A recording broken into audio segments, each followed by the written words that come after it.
Hello and welcome to Spread Book Joy. My name is Jack, and if you're new to the channel, welcome. If you're not new, welcome back. And today I'm unbelievably delighted to be doing a celebration of 2 years on Booktube and my 1,000 subscriber Q&A. I don't do Q&As very often. In fact, I've never done one because I'm worried, first of all, that people aren't going to ask me any questions, and then I also worry about what questions I'm going to get asked. I'm quite a private person in lots of ways. So I think this might be my last Q&A. You never know. But I thought 1,000 subscribers deserved a proper celebration. And I've kind of stopped celebrating subscriber milestones, but it doesn't mean I'm not grateful for absolutely everybody who subscribed for me over the last 2 years, and all the friends that I've made on here. I couldn't possibly mention everybody or it would just take forever. I did a video a little while back, which was my 700 subscriber thank you, or 600 subscriber thank you, and I did the Booktube love tag, which is where I just named tons and tons of booktubers that I love. So if you want to see the booktubers that I love who've supported me for a long time, you can go and watch that video. Hello, Editing Jack here. This is the point where I said I'm going to do some shout outs today, and I did do some shout outs and I filmed them, but then I forgot some key people that I also want to shout out. So what I've decided to do is, instead of doing just some shout outs here, I'm going to do shout out at the start of each video for the next few months and see how that goes. So yeah, a thank you to everybody though. Seriously, it's so wonderful having so many people support the channel, and I couldn't be more thrilled. So you know who you are. Thank you. Oh, and by the way, every single person who asks me a question in this video, if they have a YouTube channel, please go check them out. I'm going to link them all in the description box below. They're amazing, and if you're not subscribed, go and do so immediately. I'll read the Q&A first, and then the little shout out celebration 2-year Bookstaversary kind of thing after that. Hopefully some of my things that I've learned in the last 2 years on Booktube will come up in this conversation. So let's get started. By the way, I'm still not sure about this filming setup because I don't have any shelves. I'll put some shelves on my big screen behind me. I've got my laptop here because my phone has the community tab on it with my questions and my iPad doesn't. So YouTube, please sort it out. The iPad app is terrible and it doesn't have the community tab. So I'm looking at my laptop. So that's what we're doing. So the first question I've got here is from Gunpowder Fiction and Plot. So from Scott. It's not Scott and Nell doing Gunpowder Fiction and Plot anymore, it's just Scott, but this might be from both of them, I don't know. It says, Jack, you seem so nice and kind. Who do you hate and wish harm upon? That's the first part of the question. Let me just answer that. I've got a big book of hate somewhere that no one will ever see. It will never see the light of day. No, joking. It's my dark side. No, there's only one thing I could say that I hate. I don't wish harm on people, but I really, really hate any form of bully or bigot. There, I've said it. I'm not going to name people or things. We all know who the bigoted people in this world are. I'm not going to get into it on my channel, but anyone who's a bully, anyone who's a bigot, they need to get in the bin. If you could alter history so that one author of classic novels lived 20 years longer, who would you pick? That's an easy one, really. Well, people are probably going to think I'm going to say Jane Austen, and I am. Because I wish she'd lived to finish some of her later books. I wonder what kind of writer she would have turned into as she'd got older. Been fascinating. If she'd lived 20 years longer, could you imagine? So yeah, Jane Austen. It has to be Jane Austen, doesn't it? This next question is from Gloria Z. Thompson. Or is it Z? Could be Z. Gloria Thompson, congrats on 1K. My question, what would be your desert island book if you could only take one? One book for the rest of your life. Oh my goodness, this is too hard. Yeah, it's probably Pride and Prejudice. This is going to be really boring if I answer everything with Jane Austen books, isn't it? It might be The Mists of Avalon by Marion Zimmer Bradley. That's a book that it's a formative book for me, and I reread it every few years, and it's a big book, and I love the characters and the world, though yeah, it's also quite dark though, so I kind of feel like I need something lighthearted. Can I have the complete works of Jane Austen with me in one volume? I'll have that. That will do me. Some questions from the lovely Emily over at Novelle Novels. What book will you shout out to the end of time? No single book. That's a really, really difficult one. Anything by, I will always shout out anything by Terry Pratchett, and if I have to pick one, it's going to be, it would have been Mort. I think it's still going to be Mort. Yeah, I have a lot of love for Mort, even though I think my favourite has tipped over into being Guards. So I don't know, but the witches were always my favourite characters. So yeah, really stuck there. If I'm going to have to pick one, I'm going to pick Mort by Terry Pratchett. What author would you throw in the bin? Well, I would have said Thomas Hardy. I was doing my A-levels, I read Tess of the D'Urbervilles, and I hated it with a passion. But 17-year-old me didn't know very much, because I also hated Emma with a passion, and I really love that book now, even though I don't like the character. And I also really disliked The Great Gatsby, and I enjoyed it when I reread it as an adult. So I'm going to try rereading Hardy. So I'm not going to say Hardy. One that really annoyed me recently, well, not annoyed me, but bored me, was James Joyce. Now, I can appreciate people love James Joyce. I'm not hating on people who like him. It's up to you. But for me, yeah, I'm not clever enough. There, put it that way. Number 3, what genre will you not touch with a barge pole? I don't think there's any I wouldn't touch with a barge pole. I'll try pretty much any genre.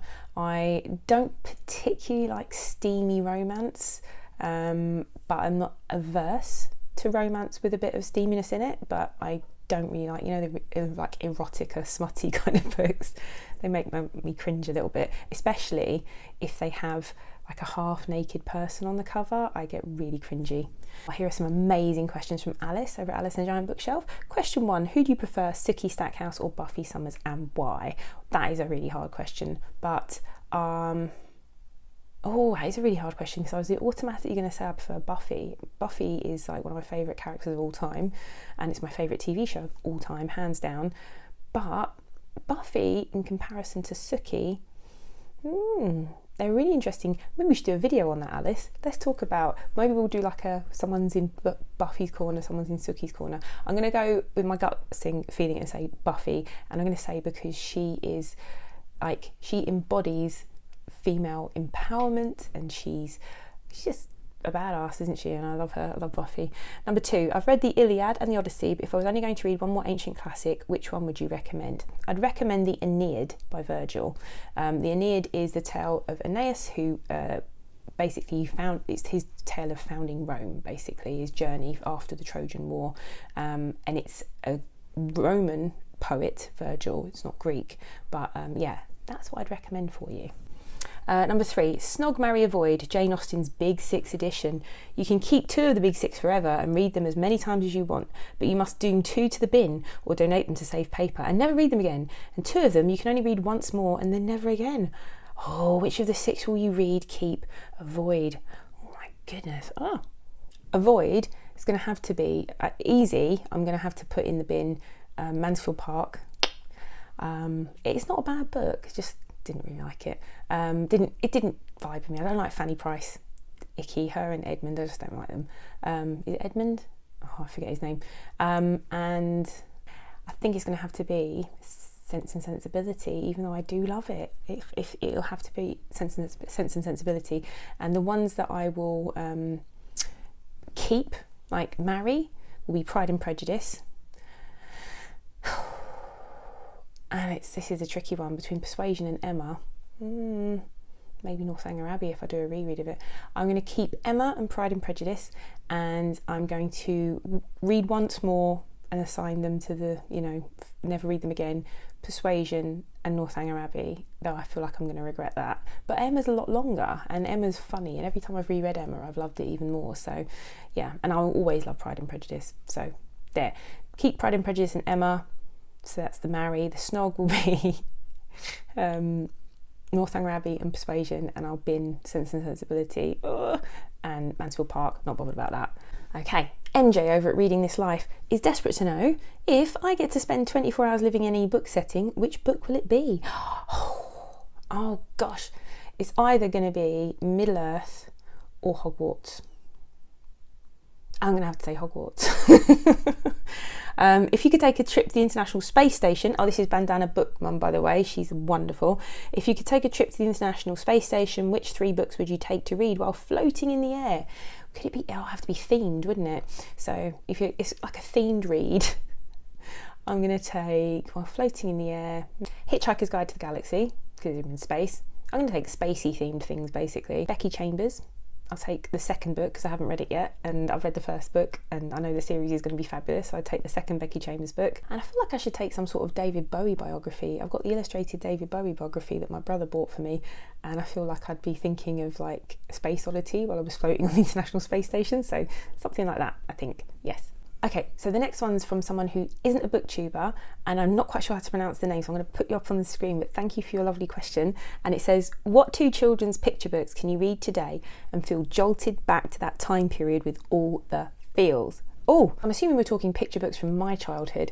One is Not Now Bernard by David McKee, which is a very odd book, but I have such like fond memories of loving it when I was at primary school, and whenever I see it, it's got that kind of like David McKee's 70s, I'm going to pop a picture up here for you, feel about it. And if you've never read Not Now Bernard, it's a very surprising ending to the book, and as an adult reading it, it's actually quite sinister, but loved it at the time.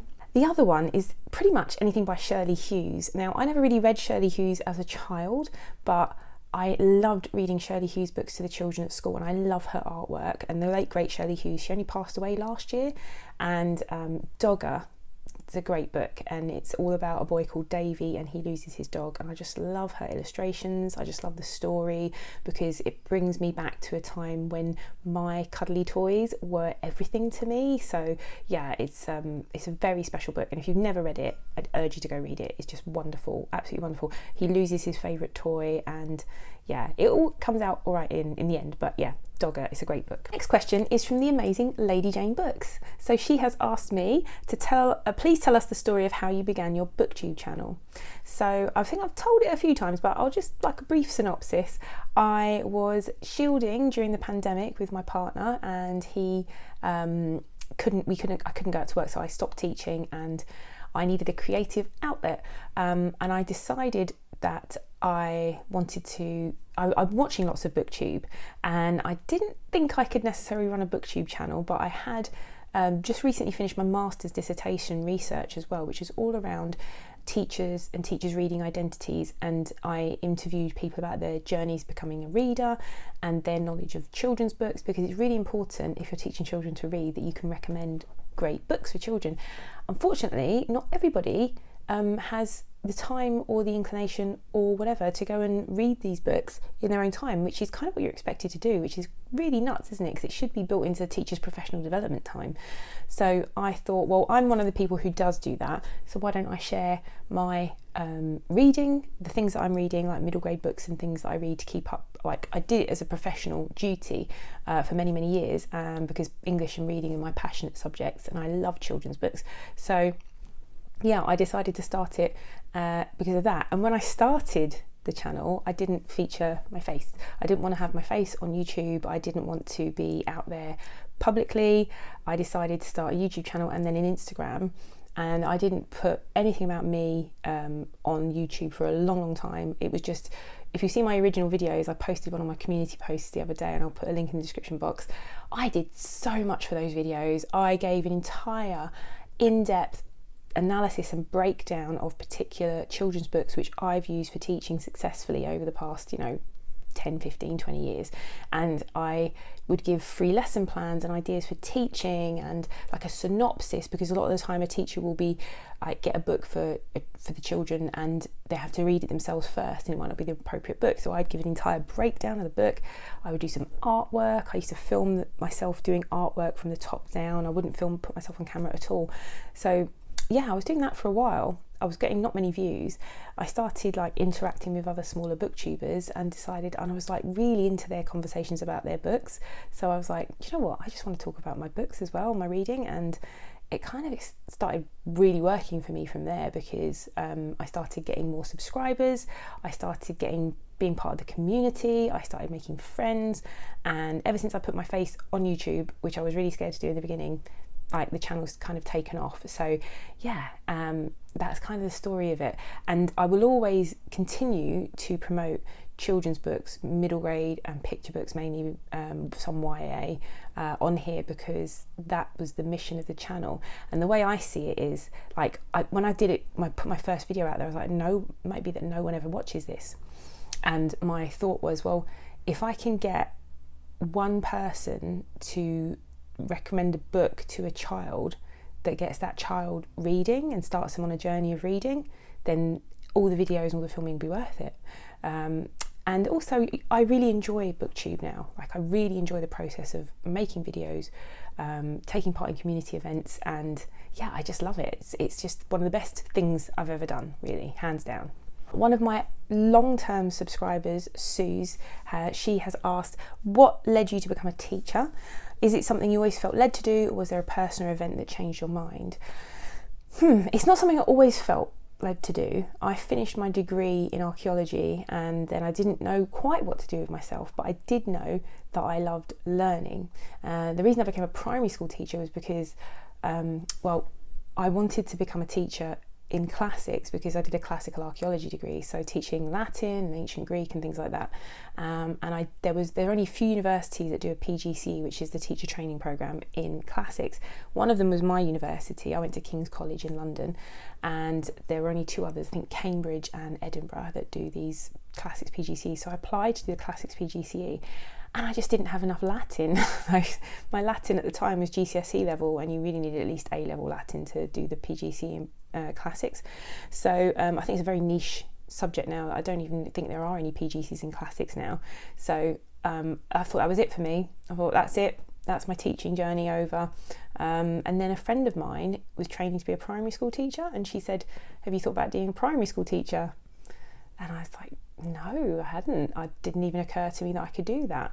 So it turns out you just need any degree, and but you also need your GCSEs, which is like sort of your high school certificates over here in English and maths, and now you need science. Back then you didn't. So I had my English GCSEs and my maths GCSE, and you needed to do an experience for a week in a primary school. So my friend organised for me to go to primary school for a week, and I stepped in the door and I was there a week, and I just knew straight away. It brought it back to me how much I loved primary school, because I hated secondary school, I really did, but primary school was a wonderful time in my life. The teachers were so caring, it just felt like a very nurturing environment, and I just remember when I walked back into this primary school, all those memories came flooding back to me, and I just loved it from the minute I stepped in the door, and then I was like, yeah, that's what I want to do. So that's how I became a teacher. That's 20 years ago. This year, actually, 20 years ago this September. That's mad, isn't it? Booktube with Amy, lovely Amy, hi Amy, says, what's the biggest lesson you've taken away from Booktube about your reading?